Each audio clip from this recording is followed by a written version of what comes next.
Pirmkārt, es gribēju pateikt paldies Lāsmai. Kādā ziņā? Jo patreiz kuģis ir atstāts bez kapteiņa.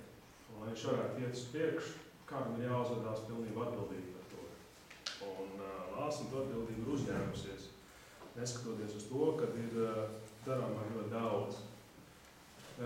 Noklausoties viss par un pret, un te nav absolūti nekāda šauba, ka kvalifikācijas ir vairāk nekā vajadzīgs manā skatījumā, lai šo man varētu ieņemt. Viena lieta ir, kas mums kā vecākiem, un kas mēs laidam savus bērnus skolā un maksājam nodokļus Nīcā, ir, ka mēs gribētu redzēt, lai Nīcas skola būtu vairāk tehniski labākā kārtībā. Lai būtu sakārtot, lai vidi, kur bērni mācās, būtu sakārtot.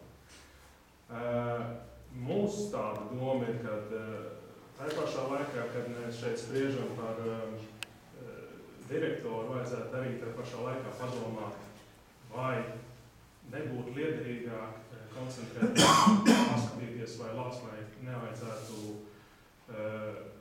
palīgu, kas ir ļoti spēcīgs jomā, lai varētu tālāk palīdzēt šo skolu vadīt.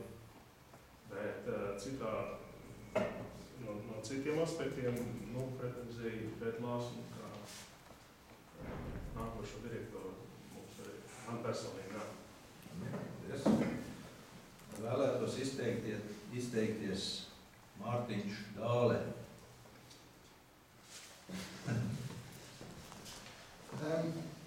Es arī gribētu principā atkārtot to, ko daudz jau ir teikuši. Un es ļoti saprotu, ka skola tagad pāris gadus, daži gadi ir bijusi bez īstas stipras vadības. Un tagad ir jaunāks cilvēks, lielāks var nākt un sakārtot, bet tas darbs, kas ir darāms, ir tik ļoti liels, ne jau tikai izglītības ziņā, bet arī skolas vidas sakārtošanā, lai tie bērni justos, ka viņi ir atnākuši uz gaismas pirmu un var saredzēt nākotni. Un tur, man liekas, ir Lāsmai tiešām jāpalīdz, lai skolas vida ir sakārtota un tie bērni justos, ka viņam ir nākotne. Un pašlaik es nedomāju, ka skola ir pietiekami sakārtota. Un tur tas nav tikai tīri naudas jautājums. Nauda var kļūst iekšā daudz, bet ir pareizi jāizmanto naudu. Un tāpēc man liekas, kā Lāsmai ļoti noderēt, kā Andris teica, vietnieks vai palīgs saimnieciskajos jautājumos. No skola jāsaved kārtībā.